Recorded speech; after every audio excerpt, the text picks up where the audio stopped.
माई हो कइलू गजबे सिंगार रूपवा मनवा मोहेला।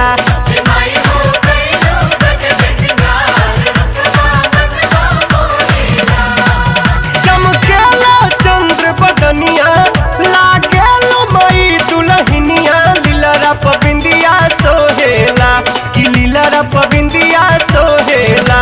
ए माई हो कइलू गजबे सिंगार रूपवा मनवा मोहेला।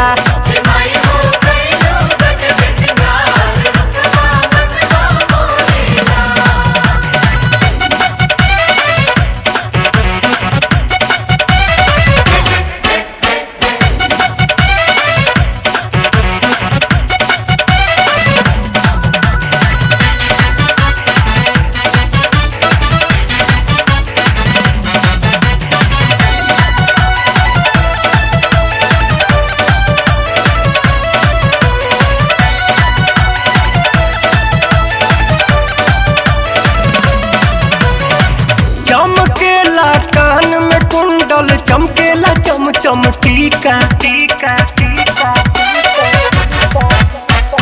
चमके तोहरा माथे मुकुटवा सूरज भी लागेले फीका लागेला ऐसन झुलनिया बरखा में नाचे मोरनिया माई के दर्शन पावेला माई के दर्शन पावेला। ए माई हो कइलू गजबे सिंगार रूपवा मनवा मोहेला।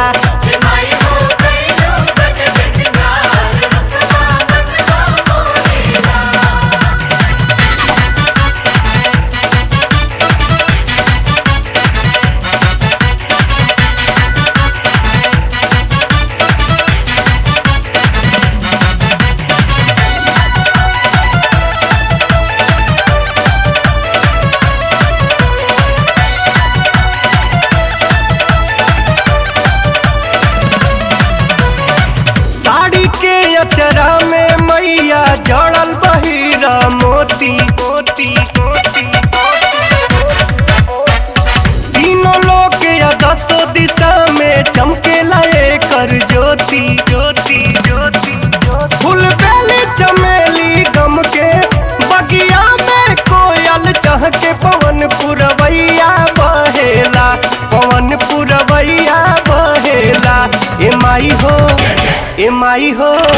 ए माई हो कइलू गजबे सिंगार रूपवा मनवा मोहेला।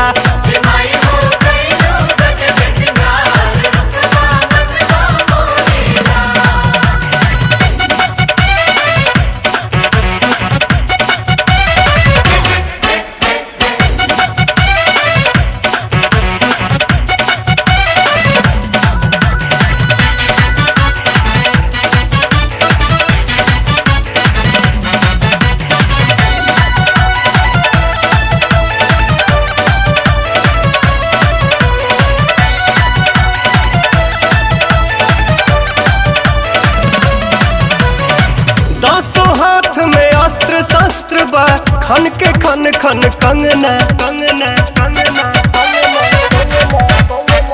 चेहरा पर मुस्कान गजब के बाटे कोमल नैना बाजारन झुन पैजनिया जाहि दवा बनल नचनिया पवनमा भजनिया गावेला